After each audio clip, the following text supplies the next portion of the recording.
Dove comuni non hanno mai costituito la SRR, la Regione finora ha dovuto ricorrere alla nomina di commissari straordinari, affidando poteri speciali per la gestione del servizio. Il 31 marzo prossimo, però, scadrà l'ennesima ordinanza presidenziale e per legge non potrà essere prorogata.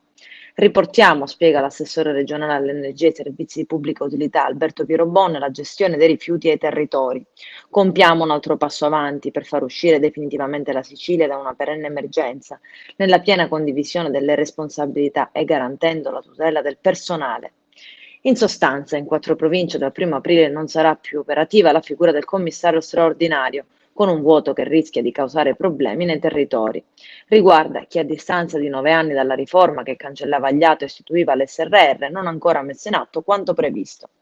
Nell'ordinanza firmata dall'assessore Piero Bonne e dal dirigente generale Salvo Cocida si hanno alcune precisioni, indicazioni, ma resta da vedere se i comuni inadempienti sapranno attuarle. I destinatari sono i comuni che ricadono nella SRR Agrigento Provincia Ovest, Agrigento Provincia Est, Messina e Palermo aree metropolitane, l'SRR Palermo Provincia Est e la SRR Ragusa Provincia